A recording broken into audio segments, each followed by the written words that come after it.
The Loss of the SS Titanic by Lawrence Beesley offers a riveting first-hand account of one of the most infamous disasters in maritime history. Published just months after the Titanic sank on April 15, 1912, Beesley's account captures the raw emotion and chaos of that fateful night. As a second-class passenger who survived, Beesley provides not just a chronicle of events but a deep personal reflection on the tragedy that has fascinated the world for over a century. The book begins with a sense of wonder and excitement. Beesley, like many others, was thrilled to be aboard the Titanic, the largest and most luxurious ship in the world at the time. He details the awe he felt as he explored the ship's grand interiors, from the opulent dining rooms to the state-of-the-art technology that made the Titanic seem unsinkable. For Beesley and his fellow passengers, it was more than just a ship. It was a symbol of human progress, ingenuity, and luxury. However, this sense of wonder quickly turns to horror as the Titanic strikes an iceberg on its maiden voyage across the Atlantic.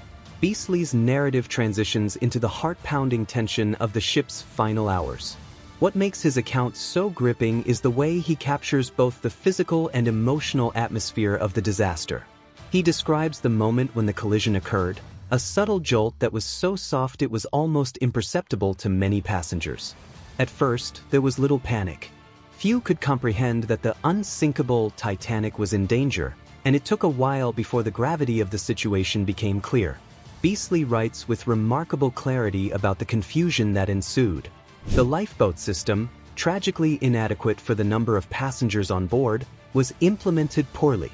Lifeboats were launched half-empty, and women and children were prioritized, leaving many men behind, including Beesley, who almost resigned himself to his fate.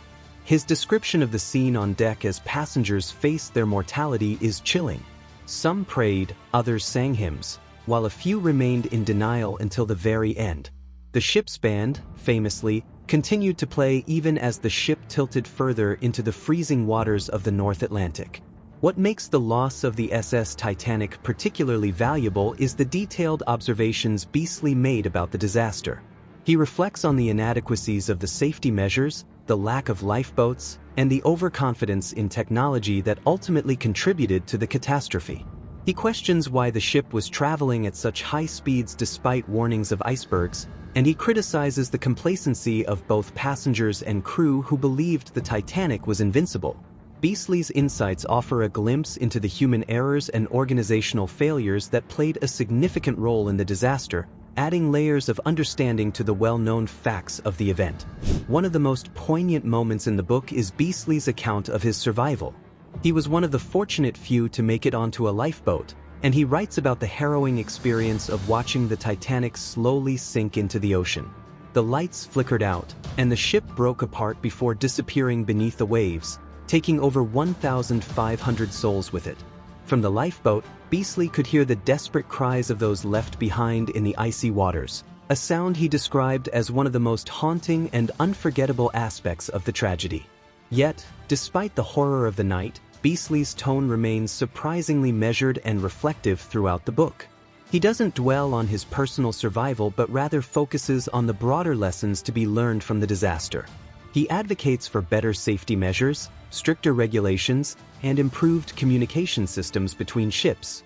In many ways, his book serves as a call to action, urging society to prevent such a disaster from ever happening again. Thanks for watching.